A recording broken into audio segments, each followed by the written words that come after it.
Welcome back. The last debate will be on income and wealth inequality, the solutions and the causes. From 2009 to 2012, we have seen a 95% income gains go to the top 1% of the U.S. population. Is this a problem? What are causing these issues, and how do we solve it? Our debaters will be Niike, representing YAL, and Simone, representing the opposition.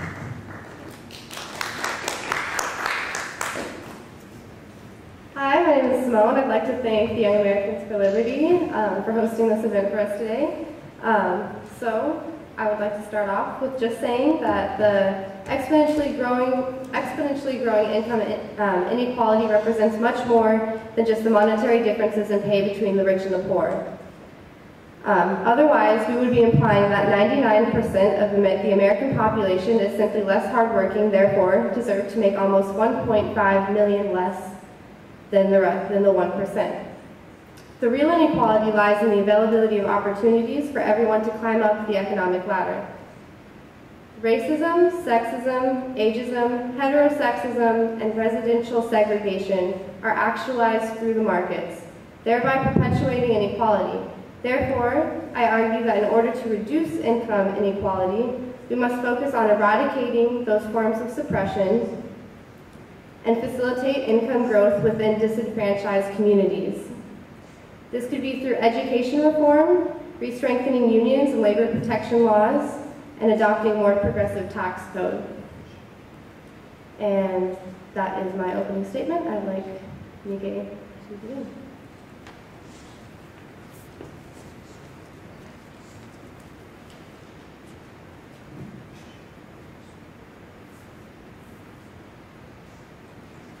I'd like to thank everybody for joining us tonight on our first hosted debate. First, I'd like to clarify that libertarians do not advocate for abolishing income inequality or wealth inequality as a whole. On the contrary, we believe that inequality is acceptable in a free society. Why shouldn't someone through hard work and progress past their peers? We should welcome the rewards that come from individual achievement. But I, and libertarians overall, do recognize that the gap between the rich and the poor has widened, especially within the last 5 years. From 2009 to 2012, 95% of income gains have gone to the top 1%. So yes, there is an issue. The issue that we highlight is when individuals become wealthy based on connections rather than effort and production. Government cronyism, where politicians offer corporate welfare, corporate bailouts, and tax loopholes that distort the free market competition, favors lobbyists who donate to their campaigns. The most prevalent of these examples is the 2008 financial bailouts of major U.S. banks and the U.S. auto industry. But let's look at a recent example of cronyism. The Affordable Care Act, known as Obamacare, was literally intended to suppress competition by eliminating insurance agencies in the individual market. The purpose, to isolate the market in favor of major insurance companies, forcing Americans to purchase insurance from these companies. The question is massive inequality inherent in a free market economy, or is it another unintended consequence of government policies? But what is a free market? A free market is minimal or total absence of government involvement in the economic affairs of individuals. That means minimal regulations, minimal taxes, minimum government spending, and no corporate welfare benefits or bailouts. See, in a free market, when you make money, you keep it. But likewise, when you lose money, you lose it. And that's a good thing. But the system that we have now, when you make money, you're penalized for success unless you have a friend in government. In the system we have, when you lose money, your losses are subsidized through bailouts or corporate welfare. Obamacare has a provision where the government compensates an insurance company when they don't meet their profit targets. This is far from a free market. According to PolitiFact, the total amount of regulations in the Federal Register is 34,844 pages long. We have the highest corporate tax rate in the world. Our average tax rate on high-income earners is approximately 40%, which includes federal and state taxes. According to Philip Matera, in his study called Good Jobs First, Subsidizing the Corporate 1%, he states that since 1976, 3/4 of all development subsidies went to 965 corporations, accounting for $110 billion in subsidies and public money. The Fortune 500 corporations alone accounted for 16,000 subsidy awards worth $63 billion, mostly in the form of tax breaks. The Federal Reserve increases inflation by printing $85 billion a month, giving it to a handful of banks and wishing it upon a star that they invest in the economy, but instead they invest in stocks and bonds. So where is the free market? The problem is that we don't have one. And because of progressive liberal policies, we drifted away from these principles. See, it's not that liberals are ignorant or stupid, not by any means. It's just that they know so much that isn't so. They criticize businesses for hiring individuals at minimum wage without acknowledging that only 2.4% of adults over the age of 25 earns minimum wage. They blame outsourcing the jobs while turning a blind eye to the 34,000 pages of regulatory costs.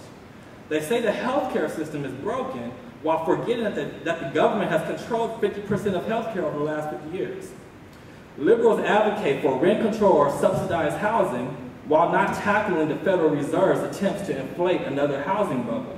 Okay. Progressives often demonize the top 1%, but don't understand that the top 1% isn't the same by year. Actually, according to the Department of Treasury's income mobility in the U.S. from 1996 to 2005, more than half of the top 1% in 1996 wasn't even in that bracket in 2005. They'll advocate for a living wage, but ignore the negative consequences of higher unemployment and higher cost of living. They'll say investment in education is much needed, but forget that the government controls education and spends 7.3% of our GDP on education, higher than the average of OECD countries. We hear that we need more spending on welfare, but forget that we've had a war on poverty for 50 years and poverty is stagnant. See, liberals, communists, and progressives aren't slaves to the facts. They're slaves to a dogmatic viewpoint that government has all the answers and that the free market is to blame for these issues. A common theme that we'll see throughout this debate is the idea that a few central planners in a distant capital can plan our lives and eliminate inequality. The idea that we are all programmable beings, that with more rules on our economic affairs, they'll be able to attain milestones that involve our best interests. Please finish your point. Libertarians reject these ideals. Libertarians believe that we do not know what's best for society and to control economic circumstances of individuals is immoral. We believe that competition and free markets act as the best catalyst to decreasing the income gap, and it's collectivism that has caused the increase in inequality. Thank you.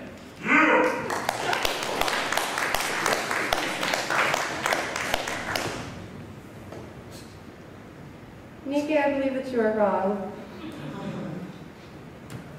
Maybe I'm not liberal, maybe I'm not communist, maybe I'm not socialist, but I don't believe that the government has all the answers. I do believe, though, that the people and their voices should have all the answers. What we have seen since 1980 is a deregulation in capital, basically, to put it simply. And after that, the top 1% share of that capital rose from 33% to 54%, while the bottom 90% share dropped from 36 down to 22. Some revolution, right? And that being said, with the deregulation of the markets, and yes, government has been involved in perpetuating inequalities in the economy, that the government and the markets have been working together. And we need the people's voices to be heard more than corporate contributions to elections and etc.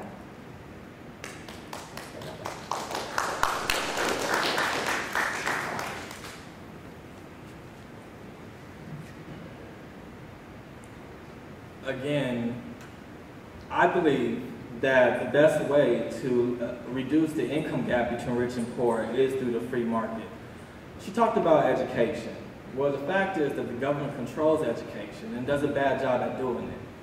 Poor people, low-income people, are forced to go to government public schools. But these public schools are horrible.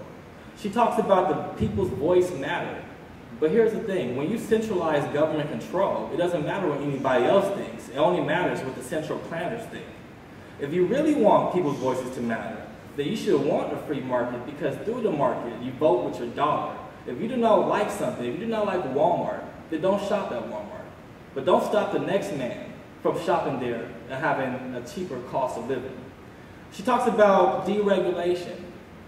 And this the case can be made that we have been lackadaisical on the financial markets. But here's the fact.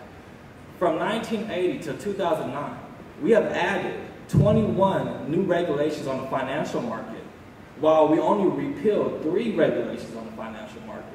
Now, we could talk about the qualitative effects of these regulations, but when you look at the quantity, we have added more regulations that we have subtracted. She talks about the top 1%, but one of the things that most liberals and people on the left don't understand is that the top 1% isn't the same year by year. Actually, I quoted one statistic on income mobility, but here's another one.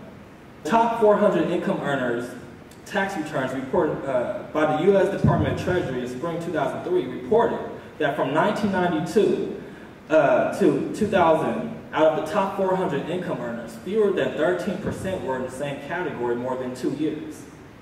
In 1996, 4/5 of millionaires did not inherit the wealth.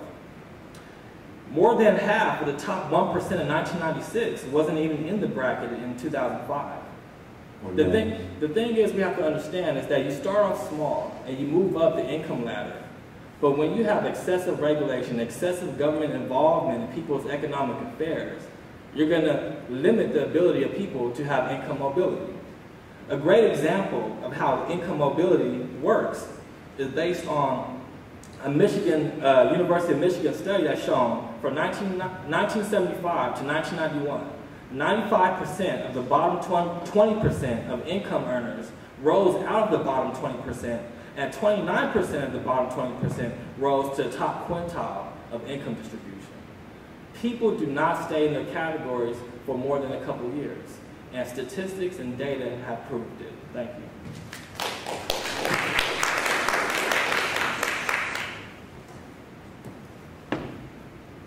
I actually read that study too, or one at least similar to it.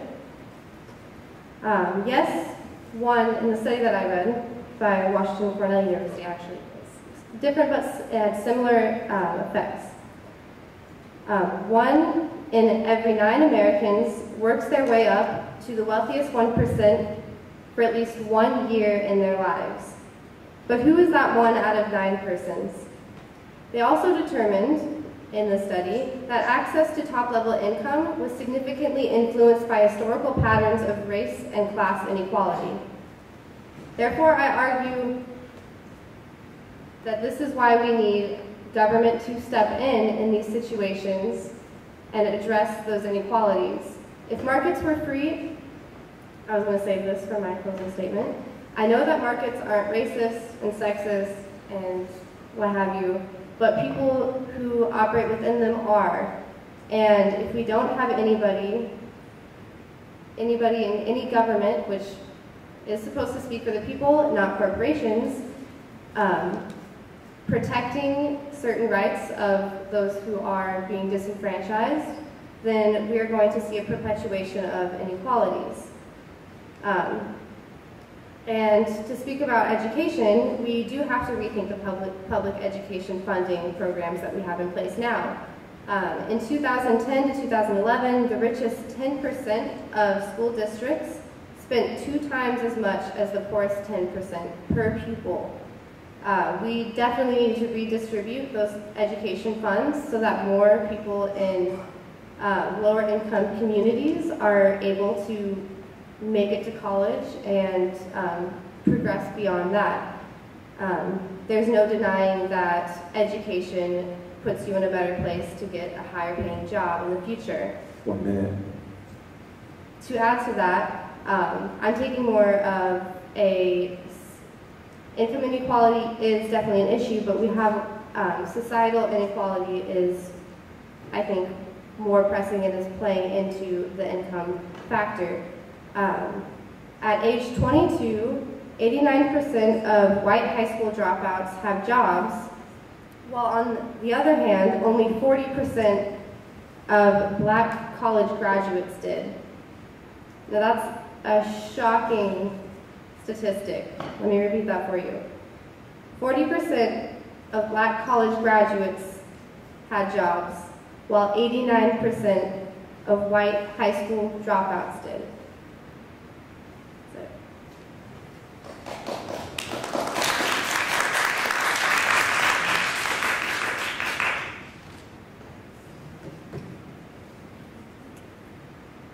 Again, she speaks about 1 in 9 person status in the top quintile of income distribution within their lifetimes.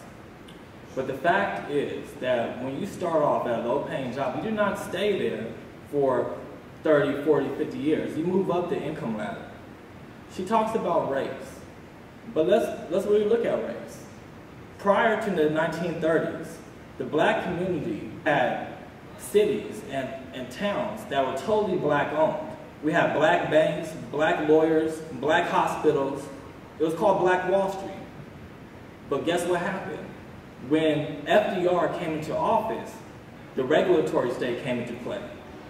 Minimum wage laws were actually lobbied to suppress black employment, and so was labor unions. So it's weird to me that she would even say that we should advocate for more union membership when the whole purpose of unions were to suppress black employment because blacks were taking their jobs.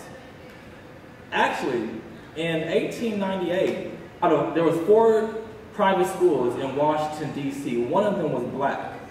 For 5 years straight, that school performed better than 2 of the other 3 white private schools. And for years, in the 1940s, 1950s, 1930s, they were one of the top schools. Miriam Wright, who is the first black woman to pass the Mississippi bar, she stated that we, as black people, had a better education system during segregation than we do right now. I wonder why. Maybe because it was in the private sector, not in the government sector. One of the things it talks about is how black college students graduate and only 40% of them have jobs compared to 89% of whites who graduate out of high school. 1 minute. So, African American blacks who attain a college degree usually attaining college degrees within majors that don't often pay that much. And in a lot of cases, they might not even be in demand in the market. Whereas whites who might go to a better education, a better high school, yes, you're right, they do. But shouldn't we offer choice to low-income parents to send their children to schools that they probably couldn't afford otherwise? That should be an option, but the government limits that option. Thank you.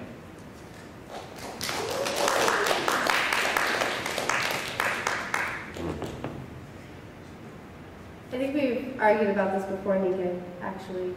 But when you have to make your decisions based on the marketplace, on what major you're going to choose, and what career path you'd like to take, what dreams you'd like to make real, you shouldn't be thinking about whether you're going to be able to feed your kids when you go home, or are you going to be able to, meet up with your friends later and have a drink, or maybe you can't go visit your family and far away, whatever it is. You shouldn't have to make your decisions based on the markets.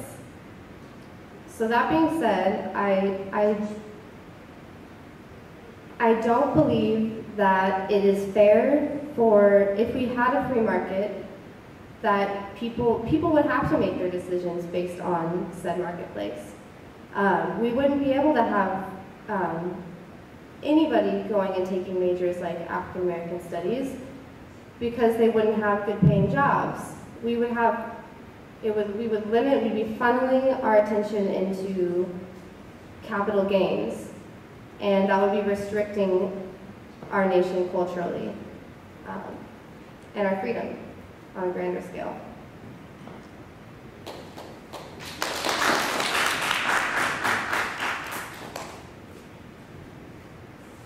She criticizes the decisions being made in the market, but what the market is the government not controlling people's lives. So when she says that we shouldn't make decisions based on the market, she's saying that we should make the decisions by asking government for handouts and favors. I do not believe in that. I believe in independence. One of the things that we haven't talked about is that the cost of living has increased, and that is an issue, but what is causing the cost of living to increase? There's no criticism from the progressives, collectivists, or the left in general of the Federal Reserve's policy and devalue the currency and cause its prices across the board to increase. When they advocate for minimum wage laws, they don't understand that you're going to have an increase in prices or you're going to have an increase in unemployment. It's just a fact. One of the things that we should focus on, rather than trying to redistribute income, is that we should focus on lowering the cost of living through deflation, through getting rid of these regulations, through lowering taxes, and through allowing the market to dictate prices. Because the market aims at equilibrium, and the market always aims at lower costs. Even Marx talked about this. He said as technology progresses, capitalists has every incentive to lower the cost because of competition. But what the government does is suppress competition. And competition is our golden goose. So to solve the issues that we have right now, we need more competition. We need less regulations. To convey the message of regulations even further, just think about it. Who has a better ability to comply with 1,000 pages of regulations that you have to hire lawyers to decipher? A rich man or a poor man? Of course the rich man has more leverage. So when you increase regulations on the market, you're suppressing the ability of low-income earners to uplift themselves out of that situation. Now, I've quoted some stats on income mobility, and I'm not saying that this is a free market. I'm not saying that's a perfect market. It could be better, but it's not as bad as what she make it seem to be. You might hear 1% owns 40% of the wealth, but who is that 1%? What is that measurement by? And let's just think about this. If you made $100 million 1 year, and you lost $50 million 1 year, guess what? You're considered to be under the poverty line because your income declined. Are they really under the poverty line if they have $50 million left? See, we have to think about how we look at these measurements. 1 million. It's not just a book that you look at the cover and you know what's inside of it. You have to read the book. You have to understand the statistics. And this is the message that I send to the audience and anyone who's looking. There is consequences to any action that you do in the market. When you raise taxes, you get less revenue. When you increase minimum wage, higher unemployment, less hiring. There is no constant in the market, and that's one thing we have to understand. Thank you. We'll now have the closing arguments from both parties.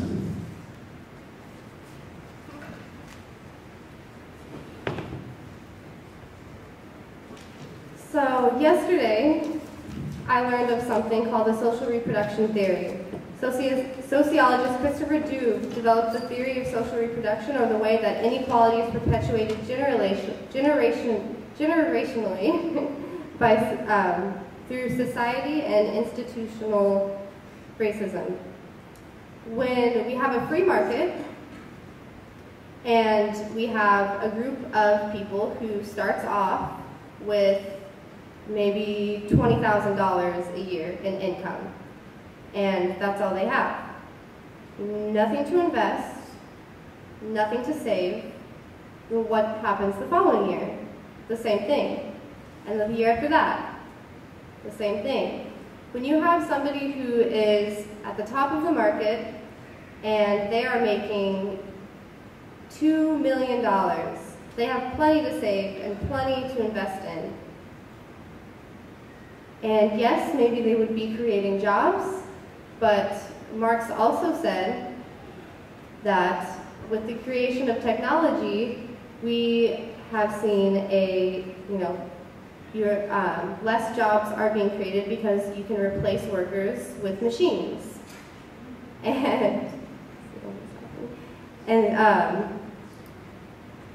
And also, what incentives does a capitalist have for paying a livable wage in a free marketplace?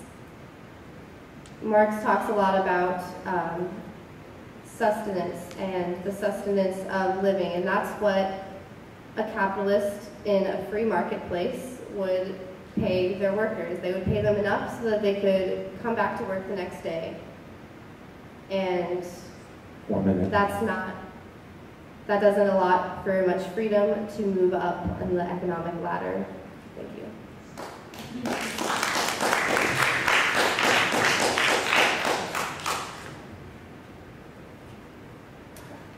So we've touched on various topics in this debate, and both sides make good points.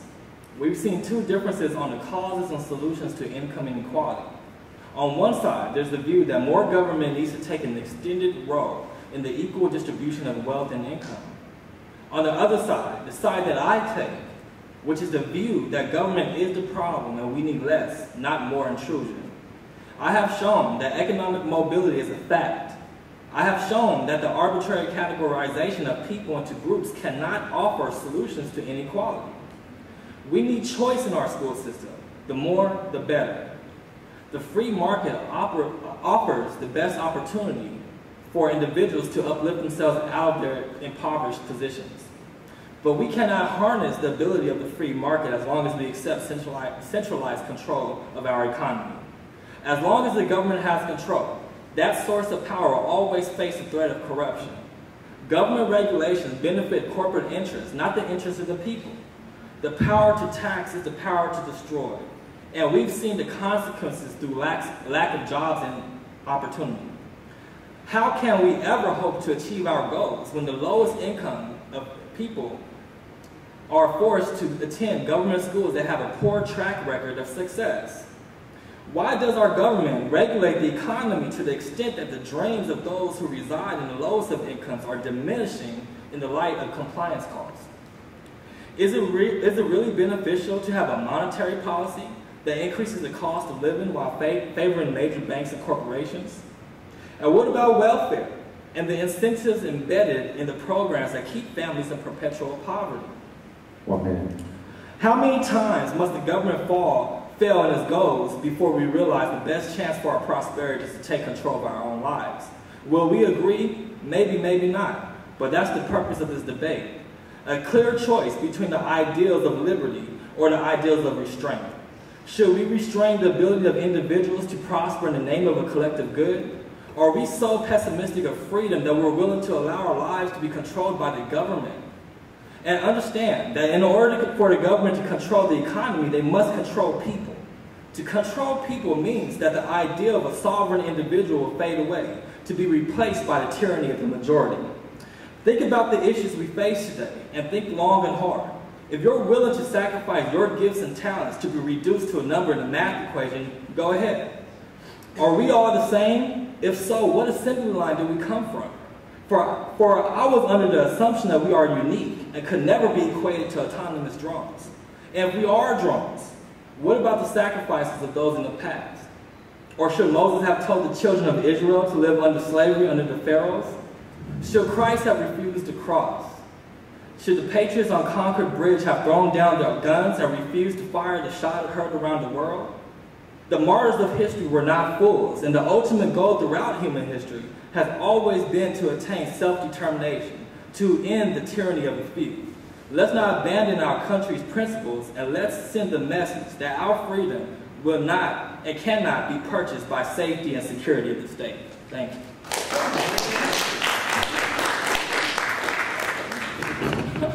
At this point, we'd like to open up the questions to the audience. I want both parties to respond to, let's call it minimum wage, standard of living, subsidized government education in Hong Kong for the last 3 decades. Speak on that from your various positions. I'm not informed on that. Well, I'm not sure about Hong Kong, but when you're talking about living wage, like I made the point before, we should focus on a lower cost of living. There's several ways we can do this. First off, we have to end our monetary policy that increases inflation. Stop trying to inflate another housing bubble. Reduce the regulatory cost on businesses, because really businesses only pass it down in prices. Another thing that we could do is allow for deflation. Allow for prices to go down. Since 2008, the #1 enemy of the U.S. economy, according to our government, has been deflation. So they've been literally trying to keep prices going higher and higher and higher because the market wants the prices to go down.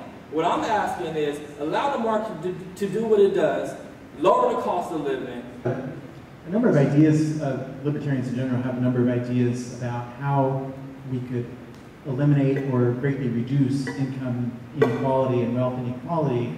And I was just wondering which of these you might potentially favor. We might be able to find some common ground here. Would you favor, for example, eliminating all sales taxes on poor people? Would you favor eliminating business license requirements for poor people trying to start up small businesses? Would you favor getting rid of regulations that prohibit people from using their own vehicle as a taxi to make money or renting out rooms in their homes to make money? Are you asking if I'm in favor of any of Yeah, those? would you support any of those ideas, which would all help the poor relative to the wealthy become more prosperous in society, and they would do so in a free market way without more government control over people's lives? I suppose I would. Right on. Well, Although that being said, I mean, I don't know. well, let me just say something about that. I do, and here's the thing: it takes more hours inside a classroom to become a hairstylist than it does to become a lawyer. Now, I asked my opponent, does this affect poor people or rich people? Of course, it's going to affect poor people more. In order to go to beauty school, you have to attend like over 4,000 hours in class, and the cost could range from $10,000 to $20,000. Now, what if I wanted to open up a braiding shop? What if I didn't even want to deal with chemicals? But I still have to attend or acquire this license. So these occupational licensing legislations does affect minority communities in a negative way. Absolutely, I agree with that. However, if you were going to take that stance and deregulate in all of those ways, and you also deregulated, I mean, if you were to do that, it would have to be equalized throughout the entire nation, and you're going to also make those deregulations for wealthy people. And you have somebody who's wealthy and decides they want to go to beauty school, and they have all that time to put in, and you have, you know, a single mom who, you know, is taking care of 3 kids and right now is working a minimum wage job. She doesn't have that time and that money to go and get that license. You deregulate both of those and you make it so that the rich person can still get their license and that poor person would also maybe be able to get their license now, but then when they go out to open up that business, where will they be? We're going to have one person who can open a luxury salon, and then another person who can open a salon in their, maybe down the street and work on their neighbor's hair. You know, like we need to mobilize those communities so that they can move beyond where they are now through education, maybe through loans, subsidies, whatever it is. Just 10 seconds to respond to that quickly. I think that current laws are unequal in many respects. For example, the progressive income tax, you know, taxes higher incomes at a higher rate. I think we could start with the poor, and if we agreed on that much, you know, get rid of these laws and taxes and regulations for poor people, and then, you know, after that's done, then if libertarians and fiscal conservatives want to go on and eliminate them for the rich as well, then we can have that debate when we get to that. But if we can start on eliminating those things for the poor, I think maybe we have some common ground there. Thanks. Well, I would like to say that overall, when you lower taxes, you get more revenue. And I'm not advocating for more government spending, but it's just the way it is. And it's a win-win scenario. The government gets more money, and people keep their money, and they're able to spend it in other ways. A prime example, when we lowered the capital gains tax from 28% to 20% in 1997. We had a $152 billion revenue increase ahead of the projections that was based by the Congressional Budget Office. So yes, we should lower taxes overall for everybody. It shouldn't matter because the damage that's happening to the economy has to do with government spending and government control. So I want to limit government, get the government out of the way. Say something about the specifics of, say, the voucher programs in the schools, about the unions eliminating single-handedly the jobs that you would like to bring back from overseas. And by that, I mean, it seems like the teachers' union are the ones who are preventing good education, the good education that you and I believe in, from taking place. The voucher system would equalize the playing field, in my opinion. What about yours? You're speaking of higher education or also doing a voucher system with all education levels? Just to focus on higher education for the moment,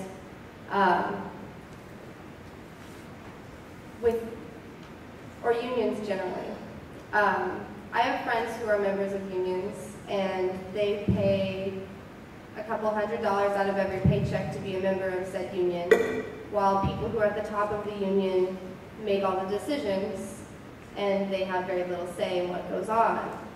It's another form of power structure. If unions were strengthened and power within the unions was more equalized, then it maybe would not be the case.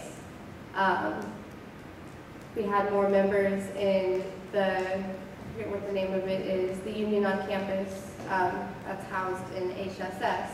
If there were more teachers as members there, then we would have more people who actually care about the education system and providing a quality education rather than making a profit off of the education system.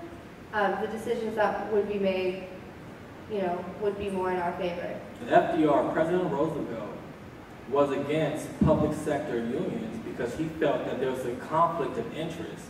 Essentially, public sector unions in general are aimed at increasing protections for their employees, and is really to suppress the ability of the employer to quote-unquote exploit the employee.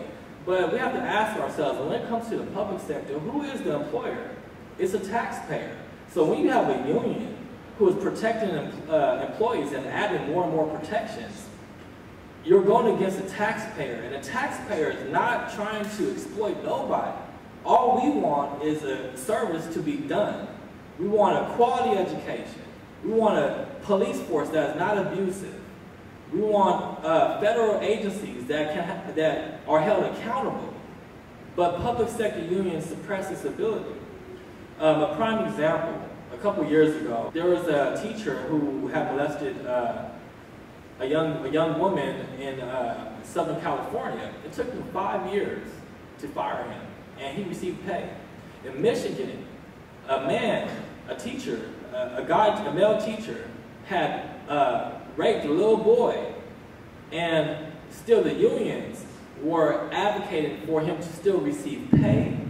They were advocating for more job protection, and they paid his lawyer fees, even though I'm not sure if he was prosecuted or not, or if he was convicted.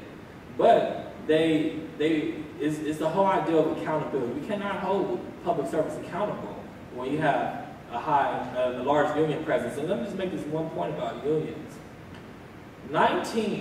The top 19 of political donors are unions. And the top 2 are the teachers' unions and the police unions. And we wonder why we have increase in police brutality, and we wonder why our education system is so broken.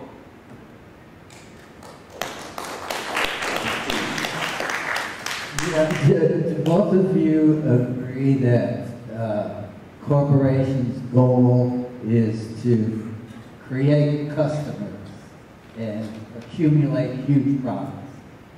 Final question. I'll start off with that. Yes, you know, the thing is we should not demonize a profit, because first off, the only way that you're able to make a profit is if you provide a quality service at a low cost. Unless you have government benefits that suppresses competition, isolates the market for a small select group of corporations, then that's a problem. If, you know, she talked about we need to redistribute some of the wealth, and I made the case that the market has a way of redistributing wealth, and it's called recessions. And what a recession is, it only happens when a bubble is created, usually by printing money, and by the Federal Reserve printing money, offering at low interest rates, and they give it to these select banks, and these banks invested in parts of the economy that is unsustainable. So then it grows, this bubble grows, and then it pops. But all that phony and artificial wealth needs to be taken away, and that's what the market attempts to do.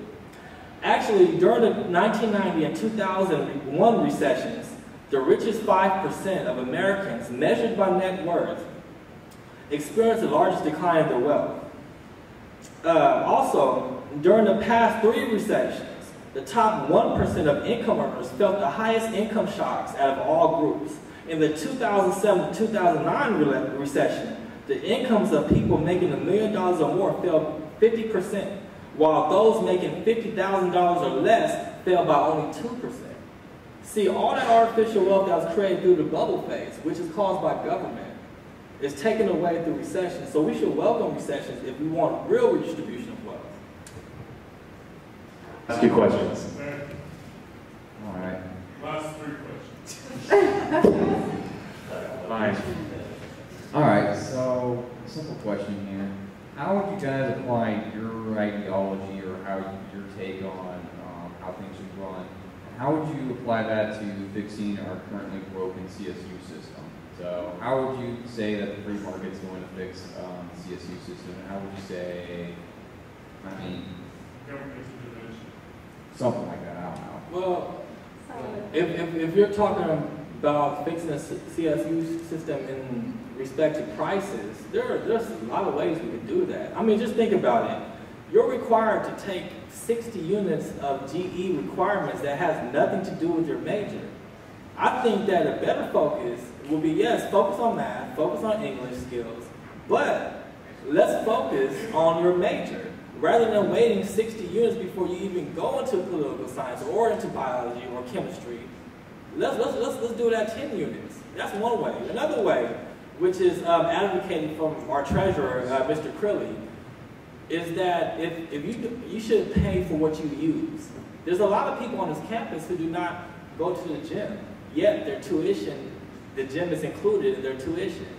So we could lower costs by, first off, just simply making, or not making, but allowing students to have a choice on where their tuition funds go and let them keep more of their money. The other way to do it is allow prices to dictate student loans. What do you mean by that? Prices? It's very interesting. Well, interest is a price of money, but the government keeps interest rates on tuition, student loans, artificially low. And we do need these interest rates to be higher for different majors so that the allocation of resources could be a lot more efficient. I would like to answer your question.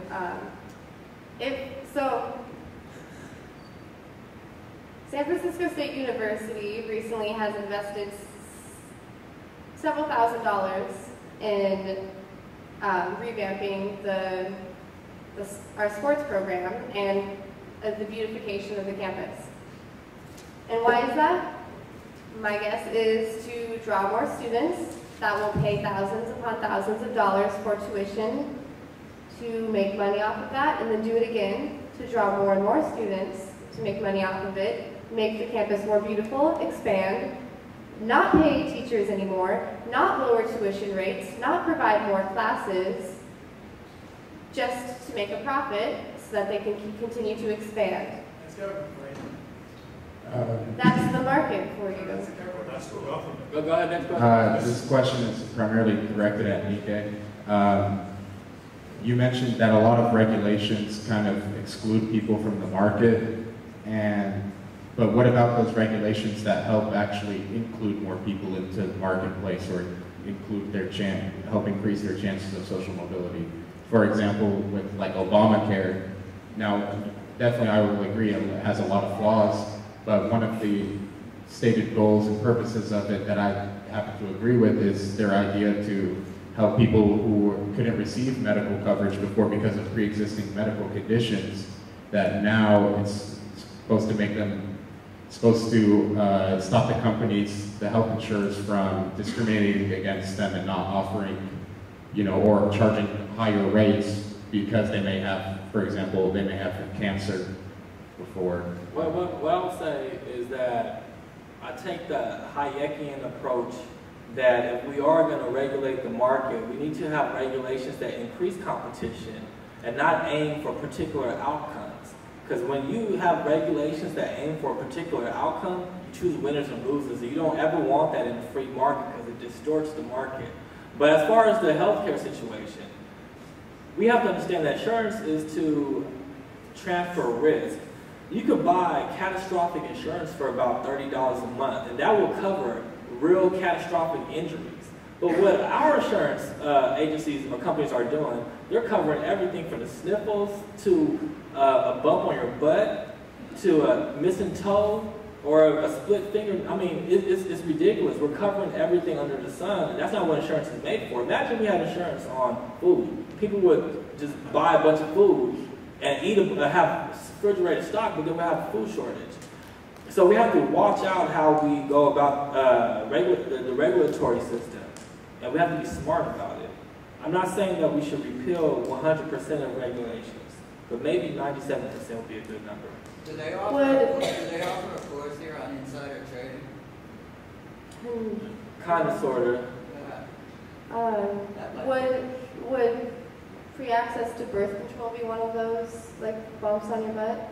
Yes. Type of coverage? Well, because what I was getting at is, for example, what about there are situations where the marketplace, because of the increased costs, will not want to pick up these people and will not allow for them to be insured. So, for example, if I have cancer and the insurance company knows it, what's going to make any insurance company allow me, coverage if they know that I'm associated with higher costs for them? Well, what I'll say is when we talk about health insurance, we have to talk within the context of the government controlling 50% of our healthcare market over the last 60 years. So within that context, I want to get government out. Everything that the government touches becomes more expensive and the quality declines.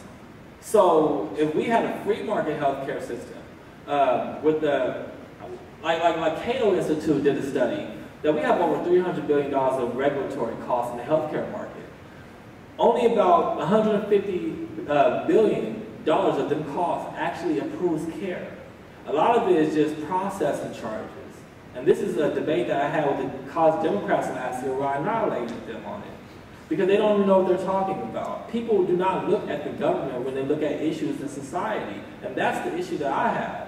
The first place that we should look at is government when we look at our issues. And then let's look at individuals. Is that all the questions? Or? Hearing your position, both yours, I want in like 3 sentences or less, what's the first step to move towards your vision? Oh. Well, first step is... Hey, Niike, ladies first. 3 steps? No, in 3 sentences or less, what's the first step? In 3 sentences or less, what's the first step? Yeah. I think I stated it earlier in the beginning. I think Niike was just talking about we need to look at government before we look at individuals, but who makes up the government? That is individual. I'm going over 3 sentences already. It's individuals that make up the government. Right now we're looking at a time where like voter turnout is at like 40-something%. We need to educate the people on the real issues that are happening right now. Maybe if they knew about all of these regulations that are suppressing them, they would go out and they would vote against them. So yeah, education is my big thing, because if more people understood the issues and could become involved in a democratic way, which is the way the government should work, rather than corporations making the decisions for us, we would be moving towards more equal. We should not expect for every single person in our country to know everything about economics, to know everything about monetary policy, to know everything about every political philosopher. If you are inclined to do an art, then you should focus on art. So the issue isn't that people are knowledgeable, it's just that politicians lie. A good Thomas Sowell says that good economics is bad politics, and bad politics is good economics. The way I would start is just to end the Federal Reserve. That's the first step, because if the Federal Reserve creates these bubbles, creates these cycles, it gives money to a select few banks. It allows for asset prices to stay artificially high, and this includes housing, this includes food, this includes gold, metals, and the progressive lion Elizabeth Warren doesn't even want to audit the Fed. So in the Fed, that's the first step. I'm applause for you, sir. Thank you for coming out.